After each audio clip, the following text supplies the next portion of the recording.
Hello Libra, kamusta? Ito na po ang inyong monthly horoscope reading para sa bagong buwan na ito ng April 2024. Kuha tayo ng ilang messages para sa inyo. As usual, mensaheng gabay lamang po. Dito muna tayo sa inyong tarot reading para sa mga Libra ngayong bagong buwan na iwan natin para sa kanila. Message.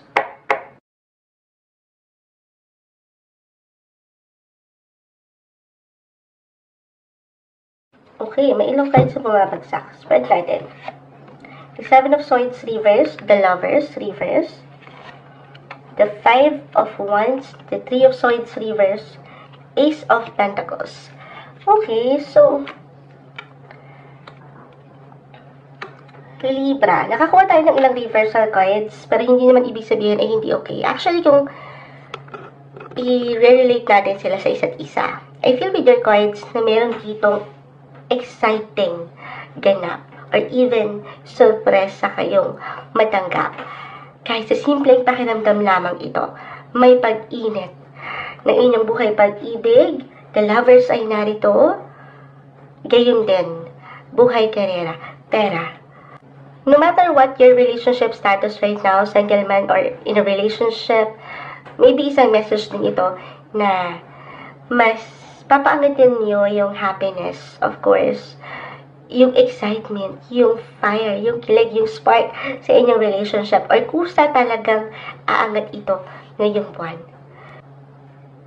Kumbaga, may pag-bloom ng inyong mga love life. Kahit pa, meron dito tayong tensyon na nakikita, pero more on the positive side yung pakiramdam natin dito. Kasi 3 of Swords, kita mo siya.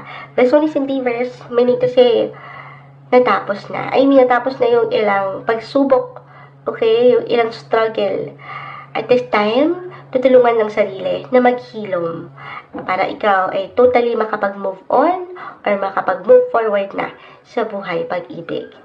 So, dito umaangat po. Pero syempre pa, iba-iba tayo guys, nung healing, nung pagpapahilom ng ilang sugat na ito, emotionally, mentally, hindi nyo rin naman kailangan magmadali. Pero this month, I feel kung magiging handa na talaga kayo para sa ilan na ready na to start something, magiging masaya. Present yung fun and enjoyment sa inyong commitments. Kung single man kayo, kung magiging open lang kayo sa ilang possibility, guys, you may meet someone new. Okay? Or for couples na narito, sabi ko nga, may ilalalim pa, may pag-spark. Gaano man kayo katagal or kakomportable na sa isa't isa. Kumbaga, yung passion nyo to love and be loved ay aangat this month. Na hindi imposible actually itong unexpected or surprise na matanggap ng ilan sa inyo. Umangat po kasi yung opportunity. Guys, tayo po general message. Just only take what resonates. Ito hindi isang medical advisor ang Moonchild, pero maaaring ang ilan, lalo pa kung ready na, ay merong baby blessing na dumating. And it could be unexpected for some of you.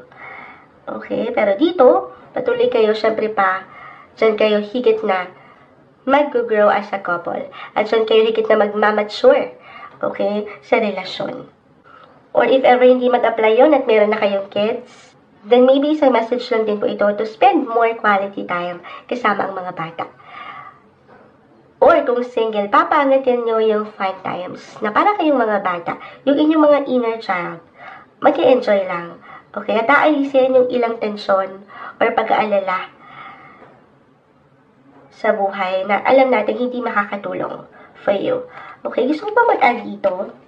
But this is about your physical. Wow! Okay. Page of Pentacles, Queen of Pentacles, ang ganda.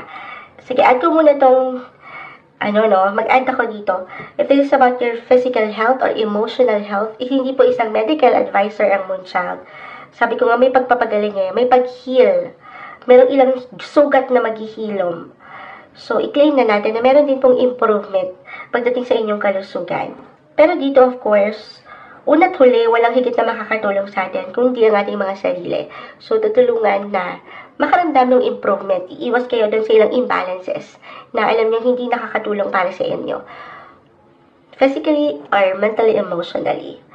Ayan lang naman.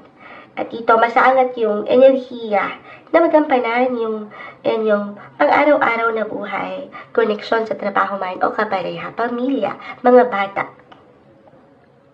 Also, more on self-care, self-love this month. Lalo pa nga po ito na, kung kayo itong mga provider or breadwinners sa family, deserve ang pahinga. Or kahit dito sa pag-angat ng kusa para sa ilan sa inyo, no sense of responsibility na kailangan meron na kayong mai-share, mai-provide sa inyong mga mahal sa buhay.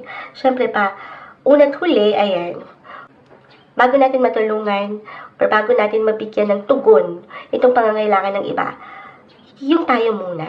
Okay? Buuin mo muna yung ikaw. Paghandaan mo muna ang ilang sitwasyon.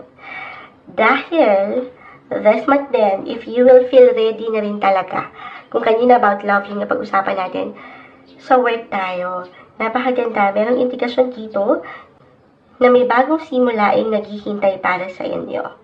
Bagong opportunity, it could be a new work, new possession, new offer, promotion, marirecognize kayo guys.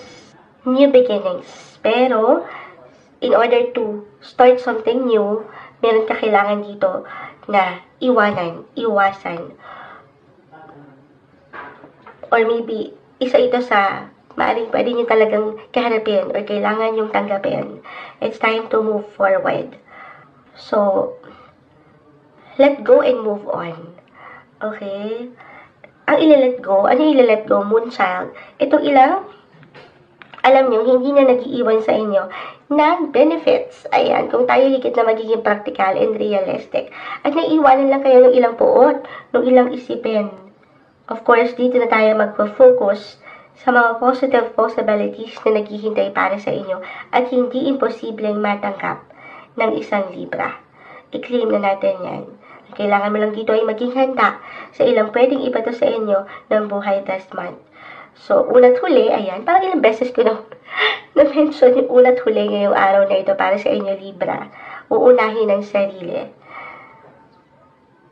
Para higit niyong ma-provide, okay, maibigay yung pangangailangan din na alam niyo deserve ng ilang tao sa inyong paligid. Still, work and life balance para sa inyo. And more quality time kasama ang mahal sa buhay.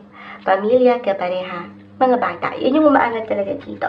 Okay, kuha tayo ng pinaka-final advice para sa inyo, Libra. Joy! Joy, yung kagalakan, kasayahan na kanina pa na-mention ni Moonchild, sobrang deserve nyo ang mag-enjoy. Enjoy life. Go with the flow. Deserve ang maging masaya. Pangatin nyo yung inyong mga inner child or yung inyong playfulness sa buhay. Iwas sa pressure, sa stress, at sa ilang alalahanin.